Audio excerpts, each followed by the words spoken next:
As homemakers, we are oftentimes looking to supplement our income or to bring in more income into our household, especially these days when things are so expensive. So today I'm going to give you more than 25 side hustle ideas that you can work into your life as a homemaker. Hello, my name is Amanda. Welcome back to my channel, and if you are new here, welcome. On this channel, I focus a lot on frugal living, homemaking, budget meals, and urban homesteading. If that's something that appeals to you, make sure you hit that subscribe button. So for my first idea, I have selling sprouts. This is something that I have done quite a bit in the past. It makes a couple $100 extra every year. I'm starting sprouts for my own garden anyways. Normally, I do heirloom varieties, but regular varieties sell well as well. What I normally start are extra tomatoes and extra peppers, but in the past, I've also sold eggplants, squashes, cabbages, anything that you can grow in your garden.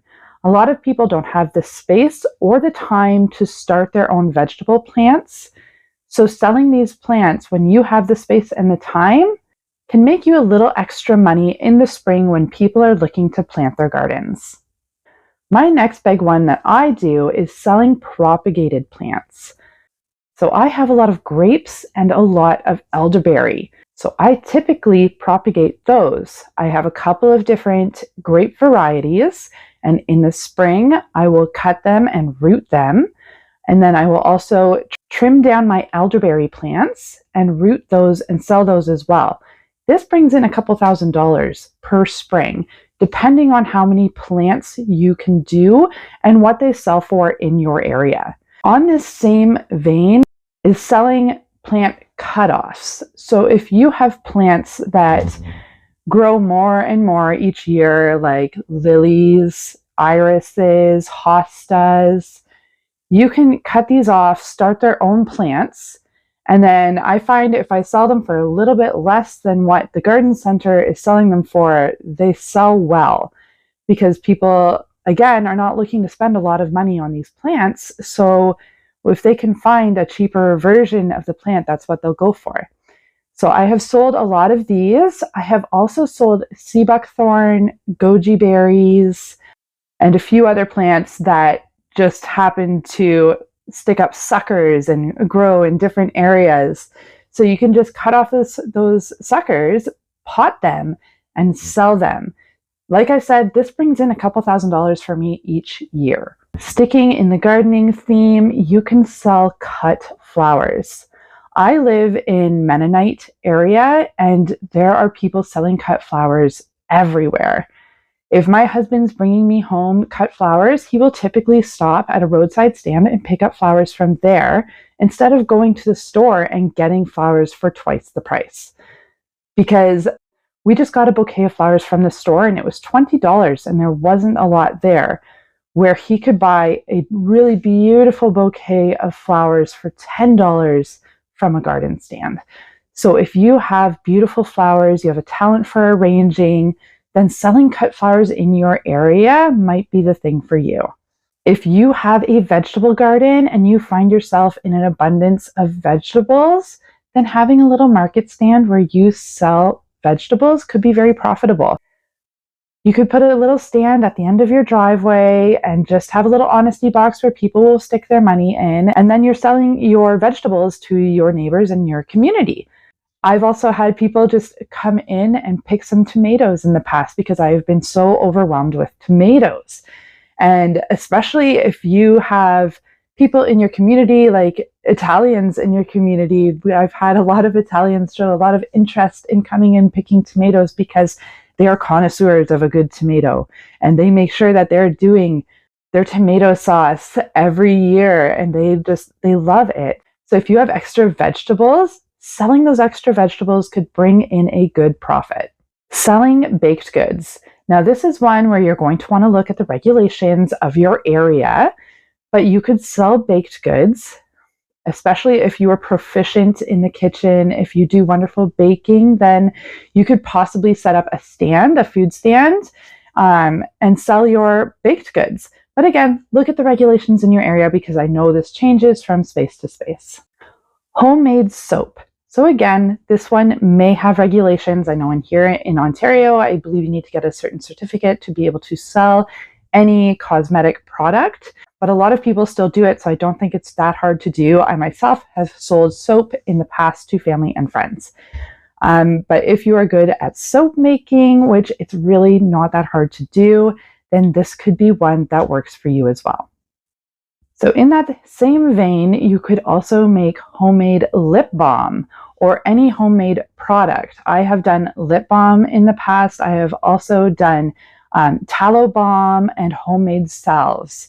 So these are fairly easy to make. I have videos on how to do homemade soaps, homemade salves, and homemade tallow balm. If you're interested in those, I will leave those videos in the description box for you.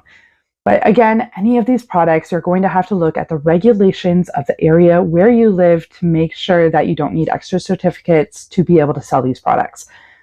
But once you get those certificates, if they're needed, then this could be a profitable side hustle for you.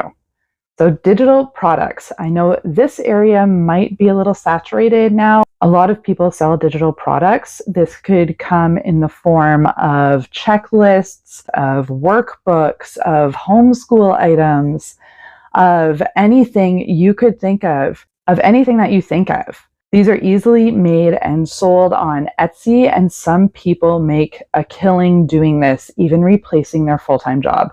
So if that's something that you're talented at and you can get good at, you could make a really good side hustle out of that. Affiliate marketing or reviews. So this isn't something that I personally have gotten into myself. I know that people can do affiliate marketing on Instagram and on YouTube where they link what they buy and show to their Amazon page, and then they get a commission every time somebody buys that. There's also another side of this where you can leave video reviews on Amazon and you get paid every time somebody looks at that video review. I do have a friend that does this and she makes a good living out of it. So this is her main side hustle. She does these reviews.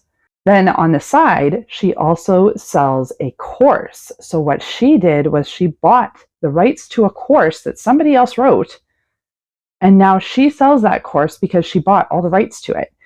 So now that she's gotten good at this Amazon review thing, she sells a course teaching other people how to do it too. And she makes a decent amount of money on that because she's able to market that course better than what the previous owner did. So that was brilliant on her part, where she was able to see the opportunity of buying the rights to this course and being able to market it. And she markets it to stay-at-home moms and homemakers who are looking for a good side hustle to bump up their income. So looking at areas that way, thinking outside of the box is the way to go these days to kind of get ahead of the game. So if that's something that interests you, you could always look into something like that. YouTube. So YouTube is another side hustle. It takes a lot to get into. I did this for over a year before I got monetized. I even took a year off because I was so frustrated with the monetization process.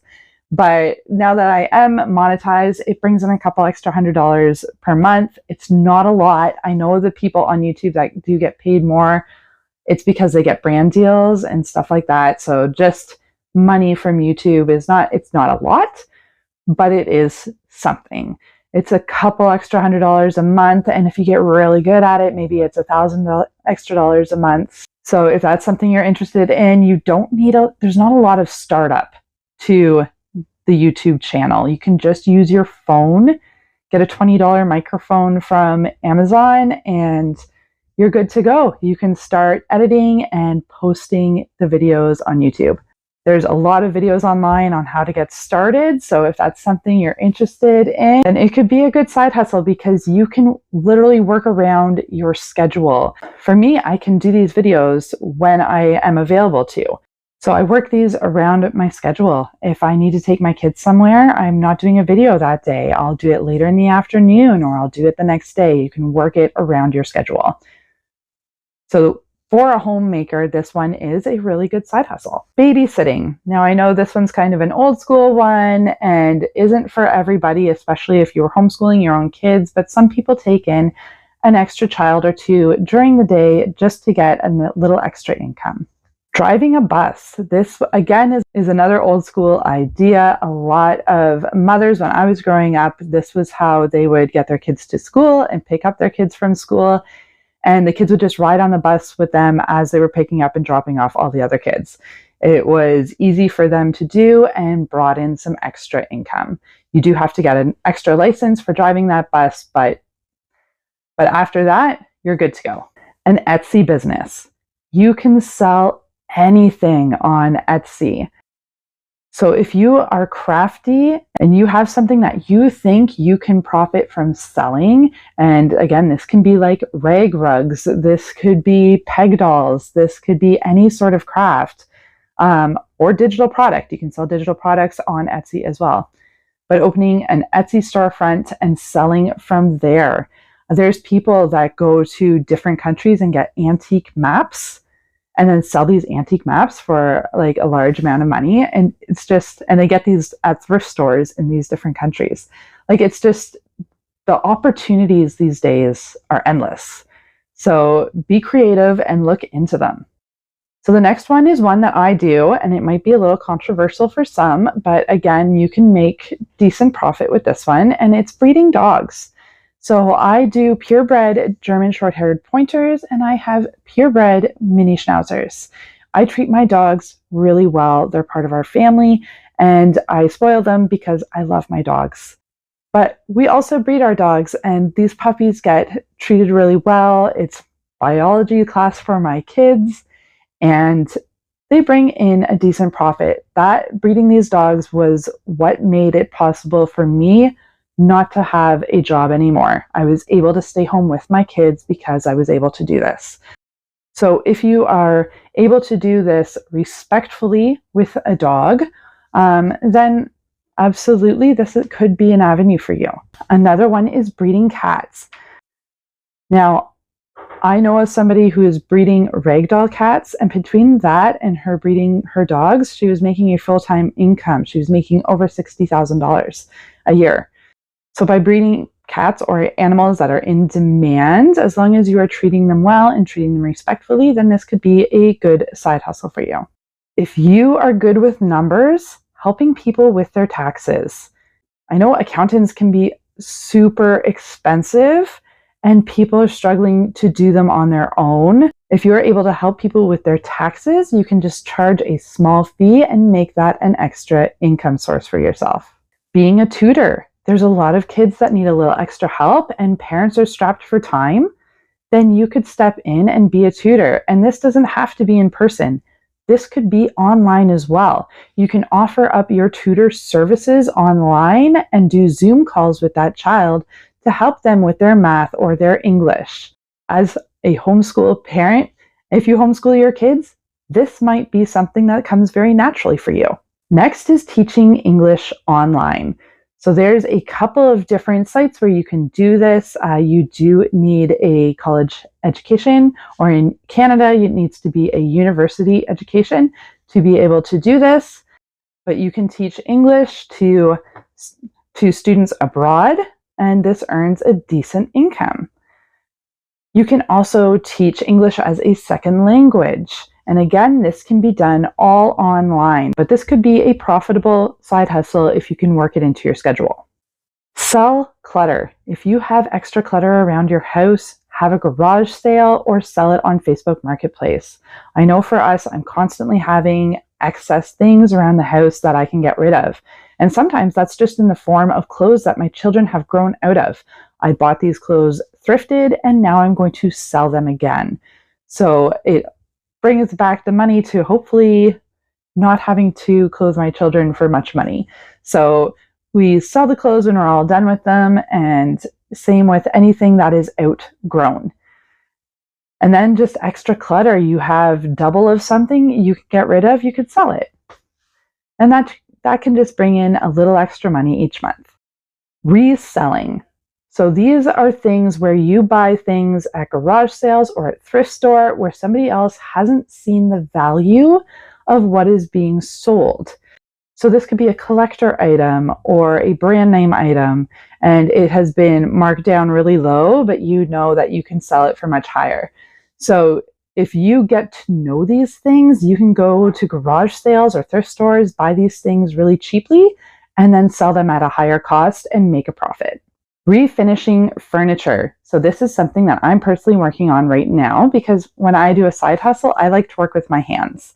So I bought furniture at a garage sale for really cheap, and then I'm going to refurnish it and sell it for a profit. If you are artsy or you enjoy doing stuff like that, this could be a good side hustle for you as well.